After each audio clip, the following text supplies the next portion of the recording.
Welcome to Work-Based Learning. The goal of work-based learning is for students to explore possible careers and learn how to network with business owners in our community. Networking is the best way to make connections and improve job opportunities. Your work-based learning coordinator information is listed on this slide by high school. Please make sure you locate your work-based learning coordinator's information and their picture, as well as their phone number and email address. Work-based learning students will develop employability skills, including positive work habits and attitudes. Please make sure you read through the student handbook to learn all the advantages of being a work-based learning student. Review procedures discussed in this video and turn in your signature form. Let's talk about placements. Every work-based learning student must have a job prior to the first day of school. There are a few guidelines in regards to student placements that we must follow. Placements within a family business are not appropriate, as parents and other family members are not allowed to be classified as the student's mentor, as they are the ones grading the student on their evaluations. Due to safety precautions from the state, we as coordinators are not allowed to enter into private residences to visit home offices for our job site visits. Employers must have a physical office location that we can visit. Work-based learning employers must have a business license and must meet all legal requirements set forth by the state of Georgia. Work sites must be free from discrimination and exploitation. Any form of harassment is not tolerated, and students will not report to a job site where they feel unsafe. If you have any questions regarding your job site and whether or not it is an approved work site, please reach out to your work-based learning coordinator. Maintaining employment is a requirement of being in work-based learning.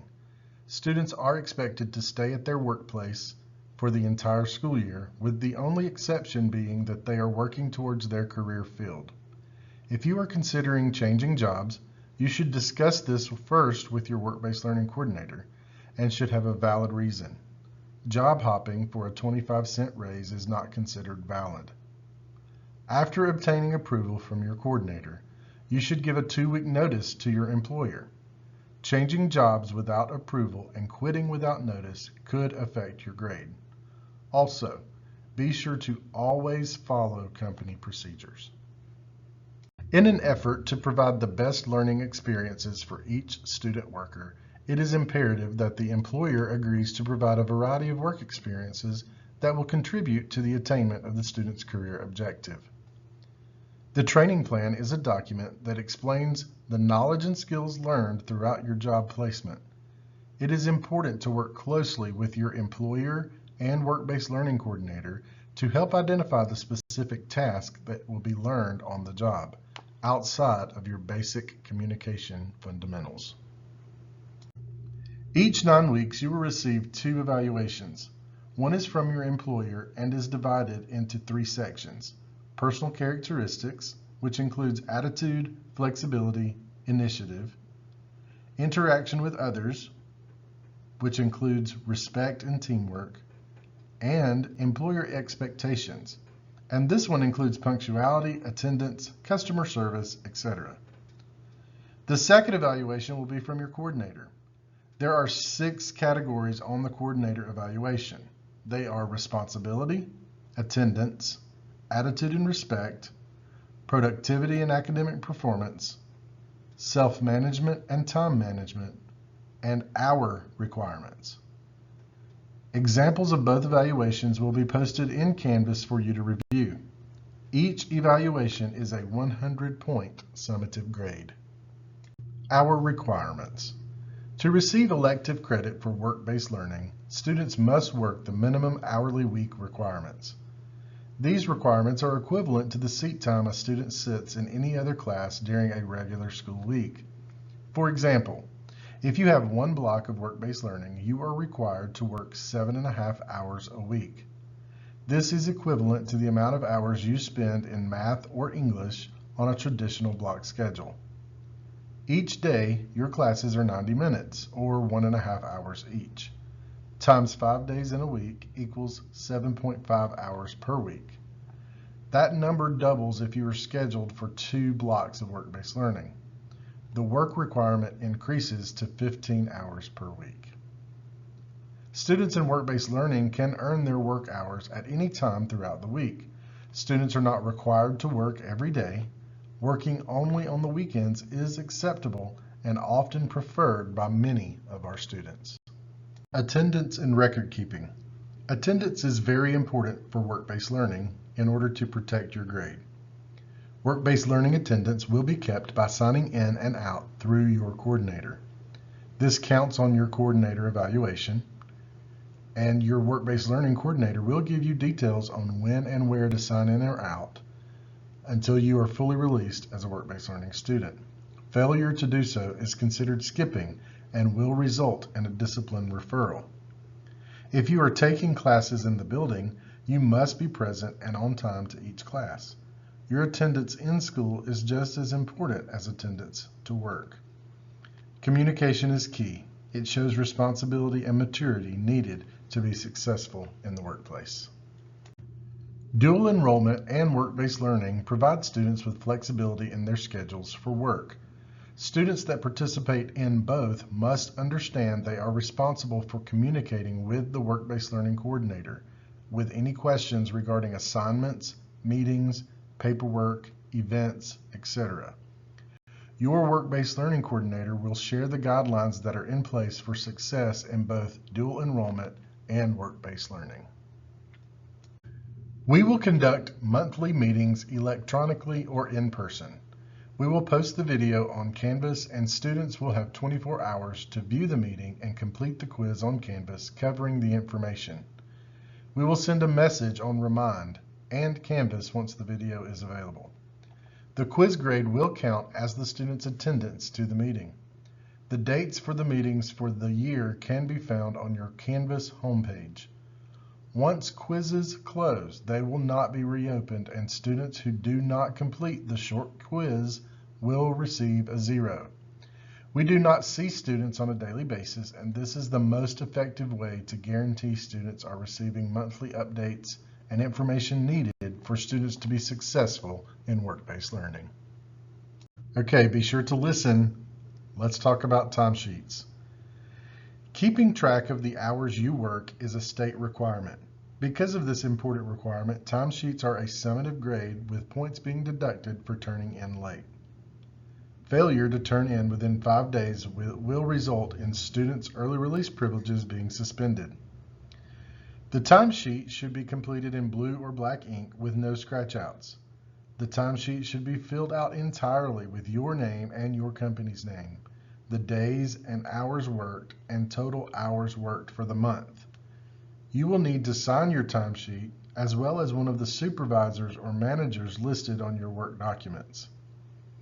Each timesheet should include only the hours worked for a particular month. If your company pay period starts in the middle of the week and it is a new month, then you should start a new timesheet. The timesheets are due by the meeting date, but are always a month behind. As an example, your August timesheet will be due in September. Please note that you, a parent, or a friend cannot sign the timesheet. Students, even if they are a manager or a team lead, cannot sign your timesheet. All required employer paperwork is due to the work-based learning coordinator on the first day of school and must contain all required signatures. Please double check that no areas are left blank. If a question does not apply to you, mark it NA to indicate that you have addressed the question. Look closely at the provided checklist to ensure that required documents have been completed. Failure to return paperwork may require the student to begin staying at school during your work-based learning block. Contact your coordinator to turn it in early or at open house. Effective communication is priceless. The work-based learning program uses multiple platforms to communicate the information needed to be successful in the program. Additionally, the Canvas Learning Platform will be used to manage requirements for the course. Lastly, make certain to enroll in Remind to stay current with all messages. Work-based learning provides networking opportunities to enhance work-based learning standards. These special events are required and will be graded based on attendance and professional dress. Each event will cost approximately $10 payable on RevTrak and will be due 2 weeks before the event. Special events are considered field trips in regards to school attendance. In the event we are unable to hold the special events, alternative activities may be provided.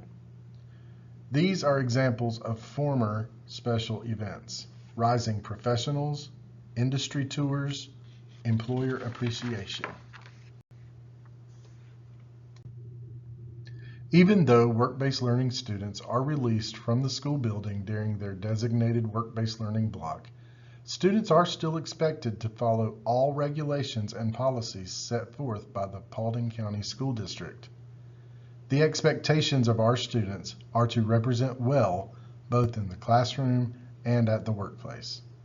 You are representing yourself, your school, our program, and your work-based learning coordinator. Here are some items to remember. If you do not attend school, you should not report to your job unless you have special permission from your work-based learning coordinator. If you are sick and cannot attend work, you must call your employer before you are scheduled to begin the work that day. Please schedule all doctor and dentist appointments outside of your work and school hours when possible. No show to work, not completing monthly assignments, will result in removal from the program. Following company procedures when you are going to be absent on a scheduled workday is imperative. Monthly assignments are required for work-based learning, and they must be typed and submitted on Canvas. Your coordinator will share assignment due dates and guidelines for uploading. Remember that these assignments are designed to give you experience with employability skills that many employers voice students do not have. All of these assignments will be compiled into a portfolio, which is a state requirement. Every assignment is designed with this in mind. Some may require you to use an online site, but directions will be provided in Canvas. Grading policy. Your meeting attendance and monthly assignments, as well as any field trips, are formative assignments. All monthly assignments should be completed and submitted to Canvas by the posted due date. Partial credit will be given for assignments turned in late up to 5 days after the due date. The employer paperwork, monthly timesheets, employer evaluations, and coordinator evaluations all count as summative grades. Additionally, there will be a final exam at the end of each semester. Failure to complete all assignments may jeopardize future participation in the work-based learning program. During our first digital learning day, you will complete a safety sheet on Canvas. Safety is an expectation for each student to do their part to be safe on the job. You will review your responsibilities, look at 18 different unsafe acts, and visit several websites, including OSHA and the Georgia Department of Labor. Harassment is an area that we want to make certain our students are informed and aware of in order to maintain safety in the workplace. Also, there is a list of required employment documents from both the state and the federal government that you will locate at your place of employment. Safety is a priority, and if you encounter any situation that makes you feel uncomfortable, report to your coordinator before the end of the day. Let me repeat that. Safety is a priority, and if you encounter any situation that makes you uncomfortable, report to your coordinator before the end of the day. See Something, Say Something. The See Something, Say Something campaign is a Georgia initiative to help make our community a safer place. We ask our work-based learning students to especially keep their eyes open as they arrive and leave campus. If you happen to see something that looks unusual, simply say something as you enter into the building. There is no harm in reporting something that just looked unusual. A good person to report to would include the school resource officer, an administrator, the front office clerk, a counselor, and last resort, your next block teacher. Please, just make sure you say something. Most Paulding County schools will allow you to earn a graduation cord for work-based learning. The cord sheet will be given at the August meeting. It gives you the opportunity to go above and beyond the usual. You are allowed to receive credit for approved community service hours, being recognized for special awards like Student or Employee of the Month, attending Career Tech student organization meetings, displaying work ethics, and visiting or touring a college. In addition, you must pay for your cord. Please follow Remind First Day procedures. In general, if you have submitted your paperwork prior to the first day of school and having received permission from your work-based learning coordinator to leave, you may do so without stopping by his or her office. If you have not completed and submitted your paperwork, you must go to the coordinator's office or classroom before leaving on the first day. What to do on advisement testing days? Pay attention to the school calendar and give your employer advance notice that you will be late to work or early on advisement or special testing days. If you have any questions, please contact your work-based learning coordinator. Please remember that you are not allowed to be on campus during your work-based learning block unless your internship is located at the school. If you haven't done so already, please join our Remind. Remind is the best way for you to communicate with us. You can message us directly without anyone else seeing your message. We will respond to the messages, but please be mindful of the time. Messages after 9 p.m. may be answered the following day. We are looking forward to a great year. If you are a Teaching as Profession student, please continue watching and listening. If you are a work-based learning student, this concludes your orientation video.